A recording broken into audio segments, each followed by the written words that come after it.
Hare Krishna. So we do the Madrasa. So we are reading today, continue the reading of the 6th chapter of Srimad Bhagavatam, which is entitled of 2nd canto, the chapter entitled Purusha Sukta Confirmed. Translation and purport by Srila Prabhupada Ki Jai. The personality of Godhead is pure, being free from all contaminations of material tinges. He is the absolute and he is the absolute truth and the embodiment of full and perfect knowledge. He is all-pervading, without beginning or end, and without rival. O Narada, O great sage, the great thinkers can know him when completely freed from all material hankerings, and when sheltered under undisturbed conditions of the senses. Otherwise, by untenable arguments, all is distorted, and the Lord disappears from our sight. Please repeat after me. The personality of Godhead is pure, being free from all contaminations of material tinges. He is the absolute truth, and he is the embodiment of full and perfect knowledge. He is all-pervading, without beginning or end, and without rival. O Narada, O great sage, the great thinkers can know him when completely freed from all material hankerings, and when sheltered under undisturbed conditions of the senses. Otherwise, by untenable arguments, all is distorted, and the Lord disappears from our sight. Purport. It's quite a long purport, so please bear with me. Here is an estimation of the Lord apart from his transcendental activities in the temporary material creations. Mayavad philosophy tries to designate the Lord as contaminated by the material body when he accepts forms of incarnation. This sort of interpolation is completely denied herein by the explanation that the Lord's position is pure and unalloyed in all circumstances. According to Mayavad philosophy, the spirit soul, when covered by nations, is designated as jiva. But when freed from free from such ignorance or nations, he merges in the impersonal existence of the absolute truth. But here it is said that the Lord is eternally the symbol of full and perfect knowledge. This is his speciality, perpetual freedom from all material contaminations. This distinguishes the Lord from the individual common living entities who have the aptitude for being subordinated by nations and thus becoming materially designated. In the Vedas, it is said that the Lord is Vijnanam Anandam, full of bliss and knowledge. The conditioned souls are never to be compared to him, because such individual souls have the tendency to become contaminated. Although after liberation, the living entity can become one with the same quality of existence as the Lord, his very tendency to becoming contaminated, which the Lord never has, makes the individual living entity different from the Lord. In the Vedas, it is said, Suddham apapa viddham. The individual Atma becomes polluted by sin, but the Lord is never contaminated by sin. The Lord is compared to the powerful sun. The sun is never contaminated by anything infectious because it is so powerful. On the contrary, infected things are sterilized by the rays of the sun. Similarly, the Lord is never contaminated by sins. On the contrary, the sinful living entities become sterilized by contact with the Lord. This means that the Lord is also all-pervading like the sun, and as such, The word pratyak is used in this verse. Nothing is excluded from the existence of the Lord's potential expansions. The Lord is within everything, and He is all-covering also, without being disturbed by the activities of the individual souls.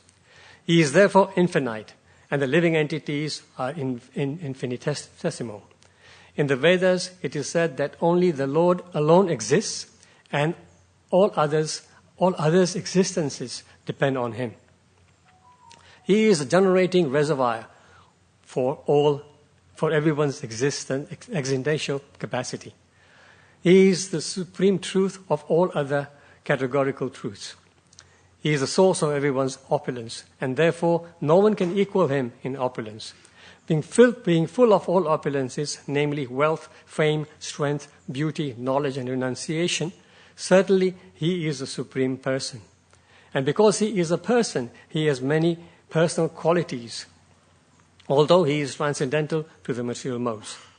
We've already discussed the statement, Itham Bhuta Guno Harir, Srimad Bhagavatam 1.7.10.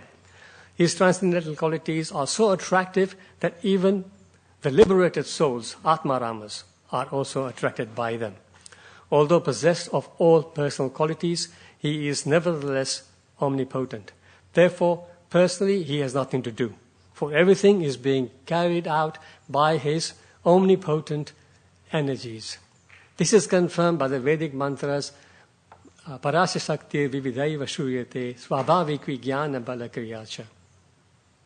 This suggests that His specific spiritual form, which can never be experienced by the material senses, can be seen only when the senses are purified by devotional service. Yam evaisha vrinute tena labhya.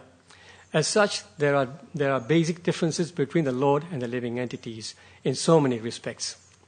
No one can be compared to the Lord. As the Vedas declare, Eka eva dvityam brahma dvaitad vai bhayam bhavati. The Lord has no competitor, and He has nothing to fear from any other being, nor can anyone be equal to Him. Although He is the root of all other beings, there are basic differences between Him and other beings. Otherwise, there would have been no necessity for the statement in the previous verse that no one can know Him 100%, as He is nayam vidanti tatvena. No one can know Him 100% as He is. That no one can fully understand Him is explained also in this verse.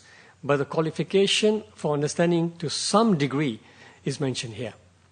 Only the prasantas, or the unalloyed devotees of the Lord, can know Him to a greater extent.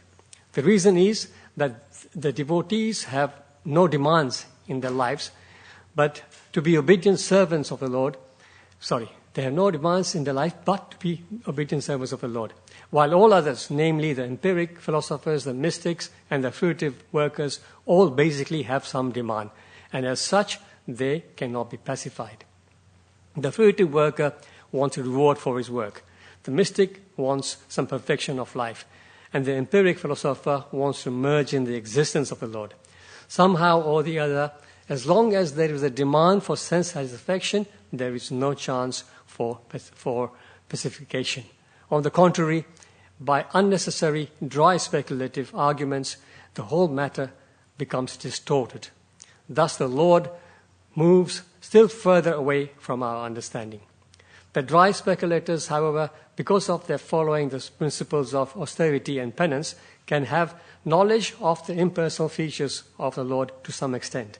But there is no chance of their understanding His ultimate form as Govinda, because only the Atmaramas, or the completely sinless persons, can accept pure devotional service to the Lord. As confirmed in the Bhagavad Gita 7.28, Yesham tvantagatam papam jananam punya karmanam te dvanda moha nirmukta bhajante mam dridavata. Om ajnanati mirandasya jnananjana shalakaya Chakshurun militam yena Tasmai Shri Gurave Namaha.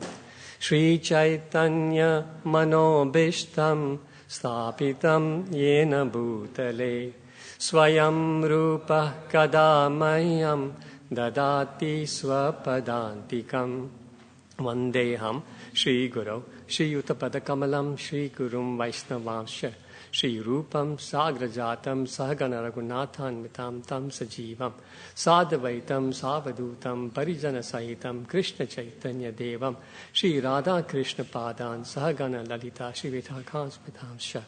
He Krishna Karuna Sindhu Dina Bandho Jagatpate Gopesha Gopika Kanta Radha Kanta Namostute Tapta Kanchana Gaurangi Radhe Vrindavaneshwari Vrishabhanu Sute Devi Pranamami Hari Priye Vancha Kalpa Tarubhyascha Kripa Sindhubhya Evacha Patitanam Pavanebhyo Vaishnavebhyo Namo Namaha. Jai Shri Krishna Chaitanya Prabhu Nityananda Shri Advaita Gadadhar Shri Vasadi Gaura Bhakta Vrinda. Hare Krishna Krishna Krishna Hare Hare Hare Ram Ram Ram Hare Hare. Shri Prabhupada Ki Jai. So my humble obeisances to all the devotees here, especially to Yadubara Prabhu. I have seen him after a long time. And His Holiness Swayam Bhagwan Keshav Maharaj and all the other senior devotees. Please bless me so that I can say something useful on this very, very important verse. So,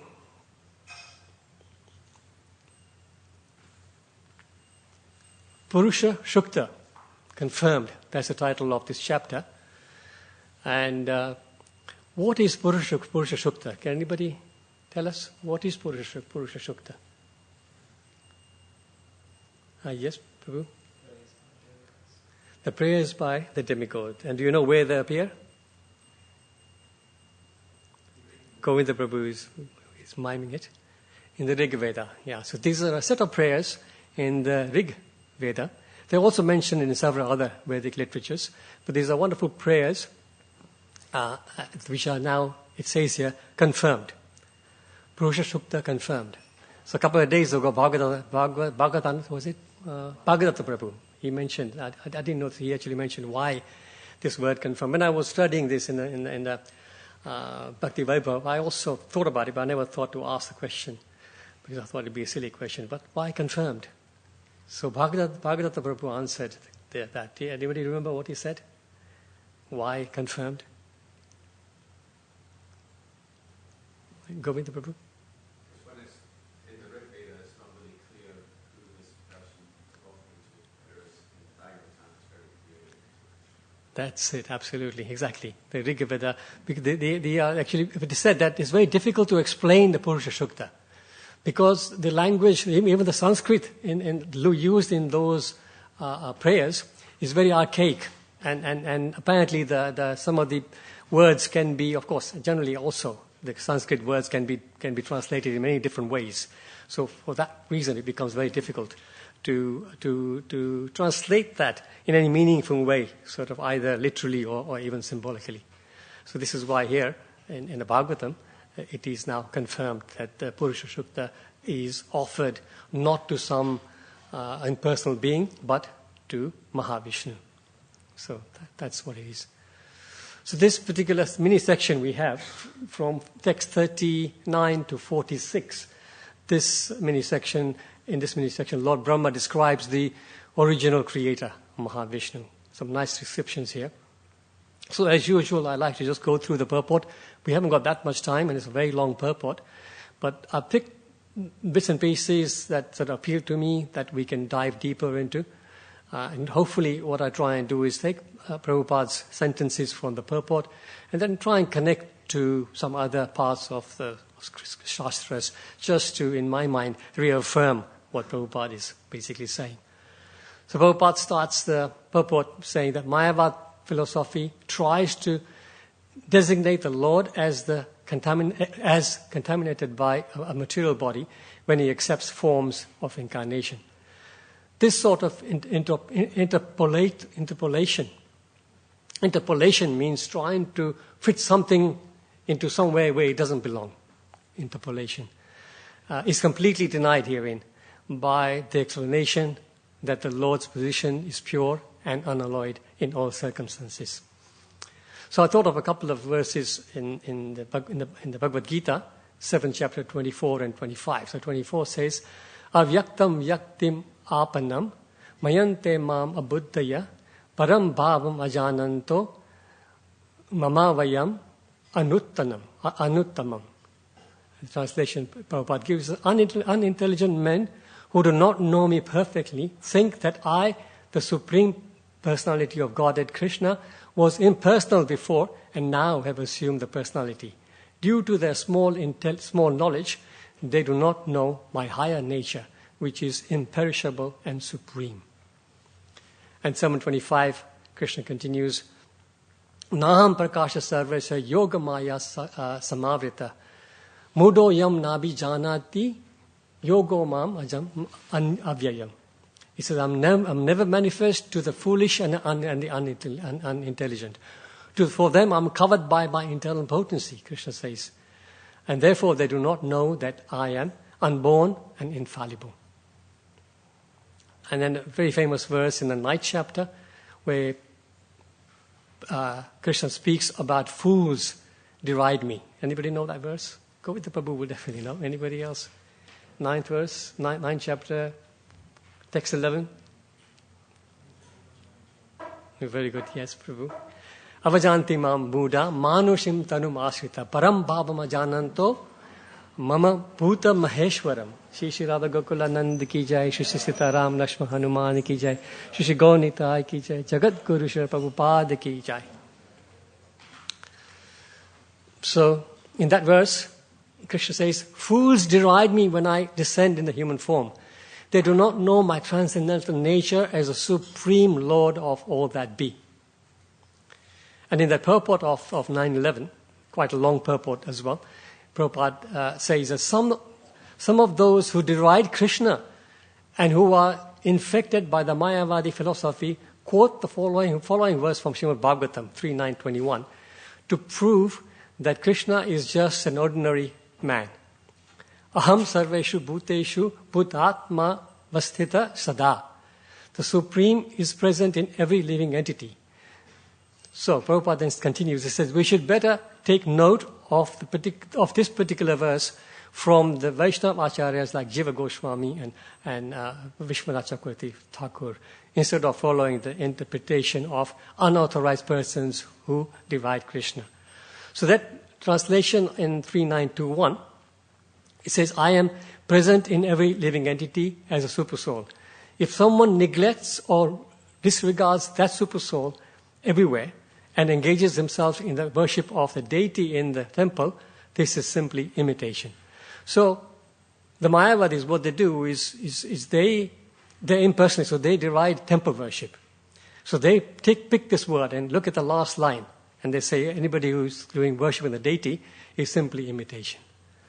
They forget all the rest of the verse, and they want to just focus on that. And they think that God is everywhere. And Prabhupada often says in his lectures, doesn't he? He says, yes, okay, fine. We also agree that God is everywhere. But if he's everywhere, why not in the temple? Right? But they will not accept the Lord here in the temple. This is their defect. So Vaishnava, our understanding is that by his different manifestations of energy and by his all different plenary expansions, the Lord is present everywhere in all parts of the material and spiritual creation. And he also, by his special favor, becomes present in his deities so that we can, with our unqualified eyes, take his darshan daily. Prabhupada then continues, according to Mayavad philosophy, the spiritual soul, when covered by nascience, is it nescience or nascience? I'm not sure. How do you say? Nascience? Yeah, nascience. Nations is designated as jiva, but when freed from such ignorance or or nations, he emerges in the impersonal existence of the absolute truth. So again, this is the Mayavad philosophy. But the Vaishnavas, we take verse 15:7, where Krishna clearly explains that the living entity is eternally separate. Mamaivamsu jiva loke jiva bhuta sanatana manah sashtanindriyani prakritistani karshati. The living entities in the conditioned world are my eternal fragmental part. Due to conditioned life, they are struggling very hard with the six senses, which include the mind. So the living entity, in the purport, Prabhupada says, the living entity is the fragmental part and parcel of the Supreme Lord. Eternally. Sanatana, the word used in this verse was Sanatan, which was eternally. So it's not that we will one day become God, as the impersonalists would prefer to believe. And Prabhupada also in today's purport, he says, although after liberation the living entity can become one with the same quality of existence as the Lord. This is the important thing. Becoming one. When we say, yes, there are many verses in the Bhagavad Gita that will talk about the one. But the oneness that the Vaishnavas believe in is not becoming one with the Lord, not that we become Lord. The Vaishnavas, the Mayavadis sometimes will say, you are God, I am God, everybody's God. We just covered, as it says in this purport, Prabhupada says, we are all covered. Once the cover is gone, we are all God. But no, Vaishnavas believe that although after liberation, we can become one in nature with the God. So our nature becomes the same as the Lord. In the Bhagavad Gita 8.5, Antakale chamam eva smaram upakalevaram yaprayati samad bhavam yati nashyati sanshaya. Mad bhavam. So we can have my nature. So it means we can have a spiritual nature. Not that we will become God.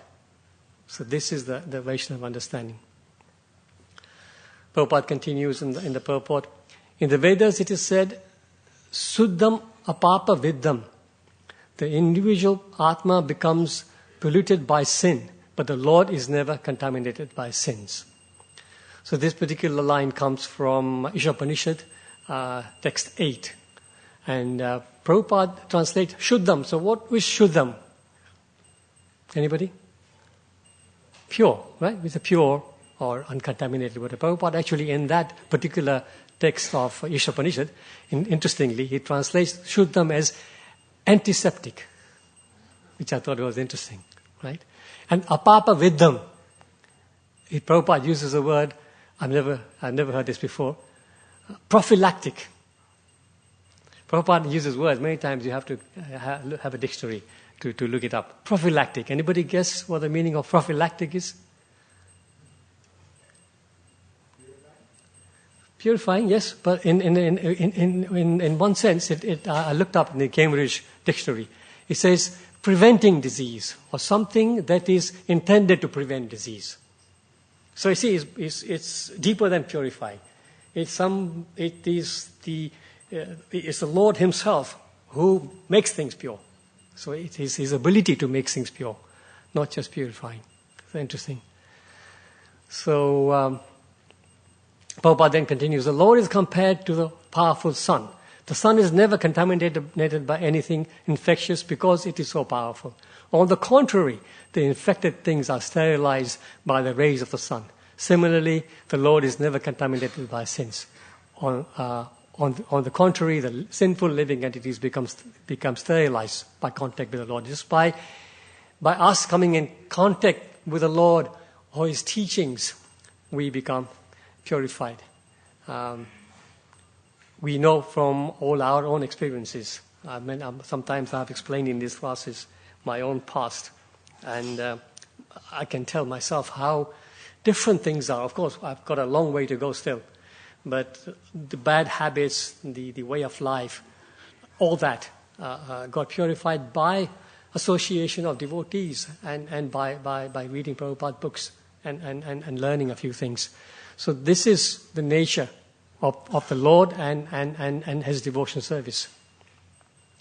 Prabhupada says material contamination cannot touch the Supreme Personality. We've said that already, yeah. So the Lord is pure. So as the Lord is pure, so is his bhakti. Devotion service is also pure, and that's explained in Bhagavad Gita 9.2. Raja Vidya Raja Guhyam Pavitram Idam Uttamam Pratyakshava Dharmam Susukam Kartum Avyayam. This knowledge is the king of knowledge. It is the most secret of all secrets, and it is the purest knowledge. And because it gives the direct perception of the self by realization, it is the perfection of religion. It is everlasting, and it is joyfully performed. So we all have the experience of devotional service by the mercy of Srila Prabhupada. Prabhupada continues in the purport. Because he is a person, he has many personal qualities, although he is transcendental to the material modes. We have already discussed the statements Ittam Bhuta Guna Hari in Bhagavatam 1.7.10. So this is a very famous verse in the Bhagavatam, and this is the last line of that particular verse. This is the famous Atmaram verse, which is also discussed in the Chaitanya Charitamrita, where is the famous pastime in the Chaitanya Mahaprabhu and Sarvabhava Bhattacharya Samvad, where this particular verse is, the meaning of this verse is given in 12 different ways by Sarvabhava Bhattacharya. And then Chaitanya Mahaprabhu takes the same verse, and leaving aside these 12 explanations that Sarvabhava Bhattacharya gave, Chaitanya Mahaprabhu gave 64 different explanations of this verse. So this verse goes, Atma Ramascha Muneyo Nirgranthapi Urukrame Kurvantyahaitukam Bhaktim Ittam Buddha Guno Hari. So this is Sutta Goswami saying, all different varieties of Atma Ramas, those who take pleasure in the Atma or spirit self, especially those established on the path of realization, though freed from all kinds of material bondage, they desire to render unalloyed devotional service unto the Supreme Personality of Godhead. This means that the Lord possesses transcendental qualities and therefore can attract everyone, including liberated souls. So, if the jiva was the same as the Lord, then why would the Atmaramas, the self-realized souls, the souls, liberated souls, why would they be attracted to devotional service? Obviously, you cannot be the same. The jivas can never become the same. Then Prabhupada continues, personally, he has nothing to do, for everything is being carried out by his omnipotent energies. This is confirmed by Vedic mantras, and he uses the last two lines of this verse from Shvetasvatara Upanishad 6.8. So he uses the last two lines, but we'll look at the whole verse. Natasya karyam karanam na vidyate natat samaschabitakascha drishyate pararsha shaktir vividaiva shruyate swabhaviki jnana bala kriyacha. The Supreme Lord has nothing to do. He has no one is found to be equal or greater than him. Samaschavyatikash. For everything is done naturally and systematically by his multifarious energies. Prabhupada continues, his specific spiritual form can never be experienced by material senses. He can only be seen. He can be seen only when the senses are purified by devotional service. And he quotes this line, Yam evaishya rinute tena labhya. This is from Katha Upanishad 1.2.3, where the Lord says he can be seen or perceived only by persons who are saturated with devotional service. So only when we finally become pure, completely uncontaminated, we can then perceive the Lord. Our senses, our material senses, are not able to perceive the Lord. Actually, it is said in the previous verse also, it is said that the Lord can never be perceived completely. Even Lord Brahma and Lord Shiva cannot perceive the Lord completely. Because the Lord is ever expanding, ever increasing, his qualities, his fame, everything is ever increasing. It is said even for the Lord himself it's difficult to keep up with understanding himself. So what to say for all of us? But to some extent, we can try and understand him. And this is explained how? By purifying our vision. A famous verse from Brahma Samhita, anybody? How we anoint our eyes with Premanjana Churita Bhakti Vilochayena Santa Sadaiva Hridayeshu Vilokayanti Yam Shama Sundaram Achintya Guna Swarupam Govindam Adipurusham Tamaham Bhajami. I worship Govinda, the primeval Lord, who is Shyamasundara, Krishna himself, with inconceivable, innumerable attributes, whom the pure devotees see in the heart of hearts, with the eye of devotion tinged with the salve of love. So, it's not possible to know him, but only the word used in this particular purport and verse is prashanta, prashanta bhakta. Prashanta bhakta means peaceful. How can we become peaceful? We can only become peaceful when our all material hankerings are gone and our agitations are gone, and we become situated in the self. Then we are prashanta, and then we have some chance of having some kind of understanding. Even the material nature we can't conceive to the full extent. We can only perceive the material nature itself to the extent our senses will allow them to allow it to be. That's why the spiritual world, or even one of the names of the Lord, is Adokshaja. Adokshaja meaning beyond our sense perception. So, Prabhupada says anything transcendental to material nature is called inconceivable. Whereas arguments are all mundane. Since mundane arguments cannot touch transcendental subject matters, one should not try to understand transcendental subject matters through mundane arguments. So arguments here, arguments are mundane. Asat tarke in this verse. Asat means asat can be false or something which is temporary, but in this verse is translated as untenable. And untenable means something which is not defendable from objection or attack. So untenable. So anything, but there's no point arguing. No, we can, of course, we are allowed to ask questions. We are allowed to clarify our doubts, but in a humble, submissive way, not in argumentative way. And dry speculation and argument only leads to impersonalism.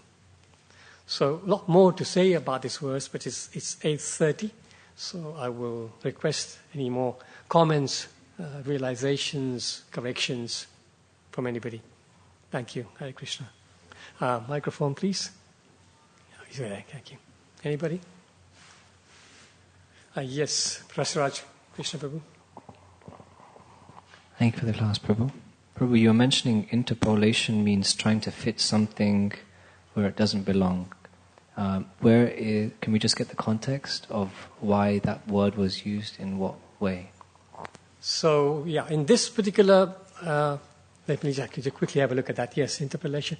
Mayavadi is trying to, I'm trying to speculate now, but let's see where Prabhupada uses interpolation. 1 second. Right in the beginning somewhere.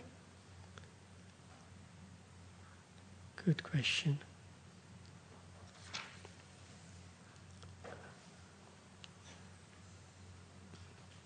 If I was on the laptop, I could do F5.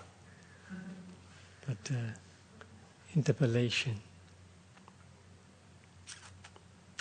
I'll come back to you on that. Maybe over breakfast we can just go through the verse again, and then I can, because it's there somewhere. Prabhupada mentioned that, and it is to do something with trying to put Krishna in our position, or putting ourselves in Krishna's position in that interpolation. But we'll come back to it. Thank you. Yes, can you read that, please? Microphone. The trouble with the microphone, if we speak without a microphone, sometimes the system cuts us off, thinking that the class is over. So it says,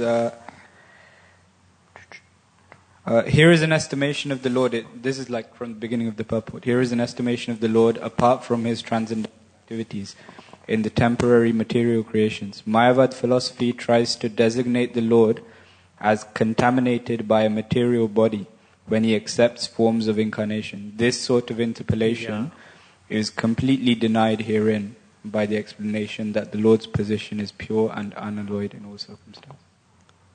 So interpolation meaning that the material condition is contaminated. And we are trying to fit, Mayavadis, not we, Mayavadis are trying to say that the Lord is also contaminated. So that is interpolation, because something pure is trying to be mixed with impure. Yeah, thank you. Yes, Prabhu, Prayojan Prabhu, microphone please.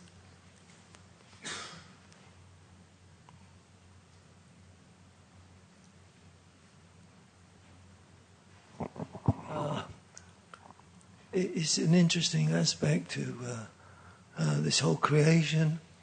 It's in the causal ocean, but there's the step before that where there is no cause. It's causeless. You know, they say causeless mercy, and so we have to. When we say the causal ocean, it refers to that where we've become separate from the cause. And this is what we're looking at in the eternal nature. So the further discussion that we've had today, actually, it's like trying to unravel a string and get to the beginning of it. You know, where's the beginning? And so, actually, just to do that is such an expression of joy. It brings such joy to discuss these topics. So, in a way, we want to get to that point where it's causeless other than the pleasure of the Lord. Nothing else. Nothing else. You know, for one who sees me everywhere and everything in me, I'm never lost to him, nor is he ever lost to me, which is one of my favourite verses. And then it says, and the next verse it says, for one is who sees the super soul, and I are one. That actually, just to even discuss the Lord as the Mayavadis do, they're trying to put him in a box of their own limited mentality. Exactly. And so in that way, we have to go to the causeless nature. And but that's the most wonderful thing about devotional service. We're eternal students of the Lord. I like that. Yes, absolutely. You can go on, and you can get great joy just discussing it, as we have had today. From my point of view, it's been joy to hear. Thank you. Thank you so much, Prayojan Prabhu. Very nice. I like the knowledge about putting the Lord in a box. Trying to limit him. Yeah, thank you for sharing that. Any other thoughts? Yes, Mataji. Just following on from what he said. Yesterday we were hearing, I think Prayojan covered it already, but becoming one with the Lord, we were hearing yesterday that means not having any separate desire from the Lord, and not having a separate will. So that's how devotees see becoming one with the Lord. Absolutely, yeah, thank you. Thank you so much. Exactly, absolutely. Being one in nature with him, or one in desire with him, exactly, not having separate desires. That's the point. The reason why the material world is there, and the reason why we all here, is because we had separate desires from the Lord. That's the whole reason. Thank you so much. Any other thoughts? Okay, thank you all so much. Trantra Srimad Bhagavatam ki jai, Srila Prabhupada ki jai.